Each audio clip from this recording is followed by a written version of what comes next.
हमारे देश के ही एक हिस्से में लगातार टारगेट करके हिंदुओं और सिखों को मारा जा रहा है और पूरा देश इस बात से बेफिक्र है। न किसी नेता को कोई फ़र्क पड़ता है, न किसी पार्टी को कोई फ़र्क पड़ता है। हम कश्मीर की बात कर रहे हैं, जहां पर कल एक स्कूल में 2 टीचर्स को दिन दहाड़े गोलियों से भून दिया गया और उन्हें मारने के पहले सारे टीचर्स को एक जगह खड़ा किया गया, उनकी पहचान चेक की गई, उनकी आईडी चेक की गई और उनमें जो टीचर हिंदू और सिख थे उन्हें गोलियों से उड़ा दिया गया और बाकी जो टीचर थे जो मुसलमान थे उन्हें जाने दिया गया, सुरक्षित छोड़ दिया गया। कश्मीर में ये कोई नया ट्रेंड नहीं है, पहले भी कश्मीर में टारगेटेड किलिंग्स हुई हैं, बड़े पैमाने पर हिंदुओं और सिखों की किलिंग्स हुई हैं। लेकिन जिस तरह से पूरे देश में पिछले कई वर्षों से ये चर्चा हो रही है कि देश में सांप्रदायिक वातावरण क्यों बिगड़ रहा है, अचानक देश में लोग सेकुलरवाद को क्यों छोड़ रहे हैं, ख़ास तौर से हिंदुओं के बारे में ये चर्चा है कि हिंदू समाज जो लंबे समय तक सेकुलर रहा, जो लंबे समय तक सेकुलर पार्टियों को वोट देता रहा, वो हिंदू समाज क्यों सेकुलर राजनीति से अब दूर हो रहा है। हिंदू समाज के बारे में कहा जाता था और दुनिया के दूसरे धर्मों के विद्वान भी ये मानते थे कि हिंदू पूरी दुनिया की सबसे ज़्यादा सेकुलर कम्युनिटी है।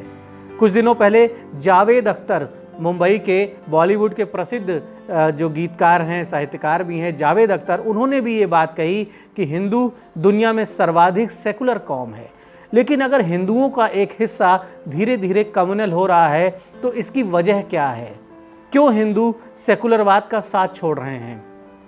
सेकुलर होने की वजह से हिंदुओं को क्या मिला? सेकुलर होने की वजह से कश्मीर में हिंदुओं को क्या मिल रहा है? पूरे देश में जहां हिंदू जिन कस्बों में, जिन गांवों में अल्पसंख्यक हैं, जिन गांवों में हिंदुओं की संख्या, सिखों की संख्या कम है, जिन कस्बों में उनकी संख्या बहुत कम है, वहां उनके साथ कैसा सलूक हो रहा है? उनकी मुसीबतों पर, उनके ऊपर होने वाले अत्याचार में कोई उनके साथ क्यों नहीं खड़ा होता? क्यों उन्हें अकेला छोड़ दिया जाता है? कश्मीर में 80 के दशक से हिंदू उत्पीड़न, अपमान और बर्बादी झेल रहे हैं। लाखों हिंदुओं को मार दिया गया, लाखों हिंदू बेघर हो गए और उनके साथ हुए अत्याचार की कहानी पूरे देश ने देखी, पूरी दुनिया ने देखी। फिर भी भारत में उन्हें अकेला छोड़ दिया गया। भारत में न तो मुसलमानों ने उनका साथ दिया, न तो शेष भारत के हिंदुओं ने उनका साथ दिया और फिर दोबारा वही कहानी कश्मीर में दोहराई जा रही है। कश्मीर में पिछले 5 दिनों में 7 ऐसे नागरिकों को मार दिया गया है, दिन दहाड़े मारा गया है, कत्ल किया गया है जो अमन पसंद थे। इनमें 5 हिंदू थे, इनमें एक सिख महिला थी जो कि टीचर थी, उन्हें मार दिया गया और एक मुस्लिम नागरिक जो कि हिंदुओं को पसंद करते थे, उन्हें भी मार दिया गया। आखिर कश्मीर की ऐसी घटनाओं को लेकर पूरे देश के लोग मौन क्यों रहते हैं? प्रतिक्रियाएं नहीं देते, प्रदर्शन नहीं करते, घरों से नहीं निकलते, इंसाफ नहीं मांगते।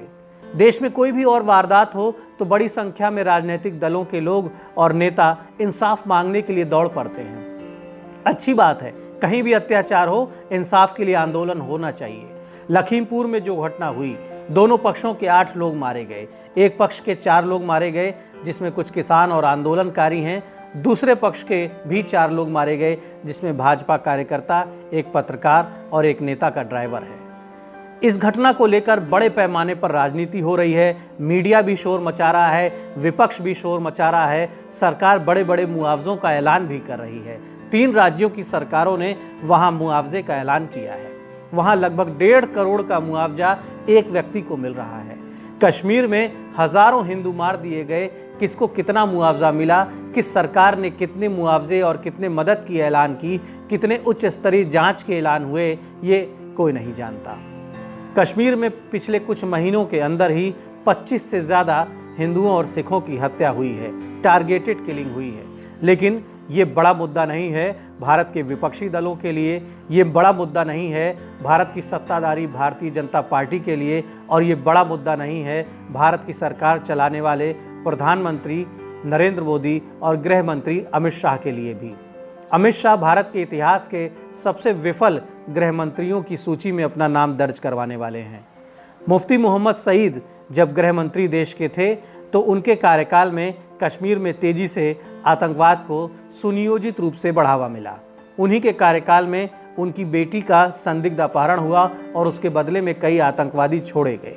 उन्हीं के कार्यकाल में कश्मीर में बड़े पैमाने पर हिंदुओं और सिखों की किलिंग्स हुई, सामूहिक और वेल प्लान्ड हत्याएं हुई। एक बार फिर कश्मीर वही दौर देख रहा है और इस समय गृह मंत्री अमित शाह हैं। अमित शाह ये दावा करते हैं कि वो देश की सुरक्षा को लेकर बहुत गंभीर हैं। उन्होंने कश्मीर में मनोज सिन्हा को उपराज्यपाल बनाया है। मोदी जी ने मनोज सिन्हा को उपराज्यपाल की कुर्सी सौंपी है और उनके उपराज्यपाल बनने के बाद से कश्मीर के हालात सुधरने की बजाय बिगड़ते ही जा रहे हैं। लेकिन सवाल सिर्फ कश्मीर के हालातों का नहीं है। सवाल ये है कि कश्मीर के हालात को लेकर पूरे देश के लोग बेफिक्र क्यों हैं। सवाल ये है कि कश्मीर के हालात को लेकर देश के राजनीतिक दल, विपक्षी दल, कांग्रेस पार्टी बेफिक्र क्यों है। नवजोत सिंह सिद्धू की ये तस्वीर देखिए। इस तस्वीर में वो गुमसुम प्रदर्शन पे बैठे हुए हैं। उनका कहना है कि जब तक लखीमपुर के मामले में पूरी तरह से इंसाफ नहीं हो जाता, वो धरने पर बैठे ही रहेंगे।